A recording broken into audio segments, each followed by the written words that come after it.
We're doing a bit of work at the moment. I'm trying to help out, sorting out a garden that's been very overgrown. You've seen some of the podcasts that we've done on some of the shrubs that we've cut back really ruthlessly. And we're going to be going back to those shrubs in spring, early summer to show you how they've grown. Here we have jasmine officinale. Now, jasmine officinale is, believe it or not, there's a bit of branch. Would you believe it's part of the olive family?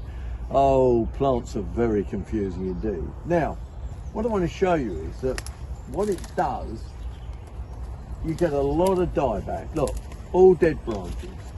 So in fact, it does need regular sorting out, which this one has not had the joy of.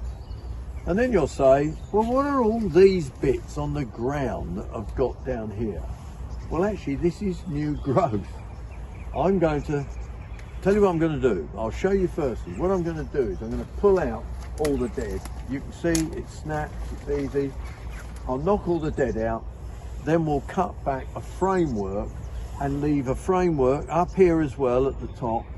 It's mixed in with a rambling rose, which is a nice mix because officinale, the jasmine, will flower through the summer periods from sort of June through to July and August. It's a nice, sweet, perfumed plant, so it's good to have somewhere near the house if you're going to plant one. Here it's in a little area where you can sit down and relax and chill. Let the day go past you, just like we talk. It's all about health and well-being, this gardening business. So then we'll tidy it up, see how it goes. In the spring, when we get to spring to summer, we'll tidy it up yet again and sort it out. Now I'm going to just show you what happens down here. Now, if you look, I'll try and pull one out for you. No, I don't think I can pull one out, so let me try and show you one. What's happened here, the branches have grown down. In fact, if I cut that root, I might be able to pull it out for you and I can show you. What's happened, the plant has sent a runner, one of the branches that hasn't been trained, down into the soil, and it's actually self-rooted.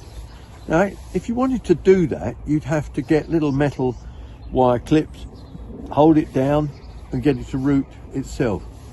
Nature's marvellous, does it all on its own. This jasmine, I shouldn't think it's been touched for 2 to 3 years at least, and it's gone a bit wild. So if you want another jasmine, well, I've actually got a few here, but I'm not going to give them to you.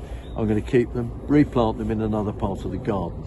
So they are jasmine officinale, lovely, easy plant to grow in your garden, perfumed, well worth growing. And don't forget, we'll be showing you some of these areas that we've hard pruned a bit later on in the year on World Radio Gardening.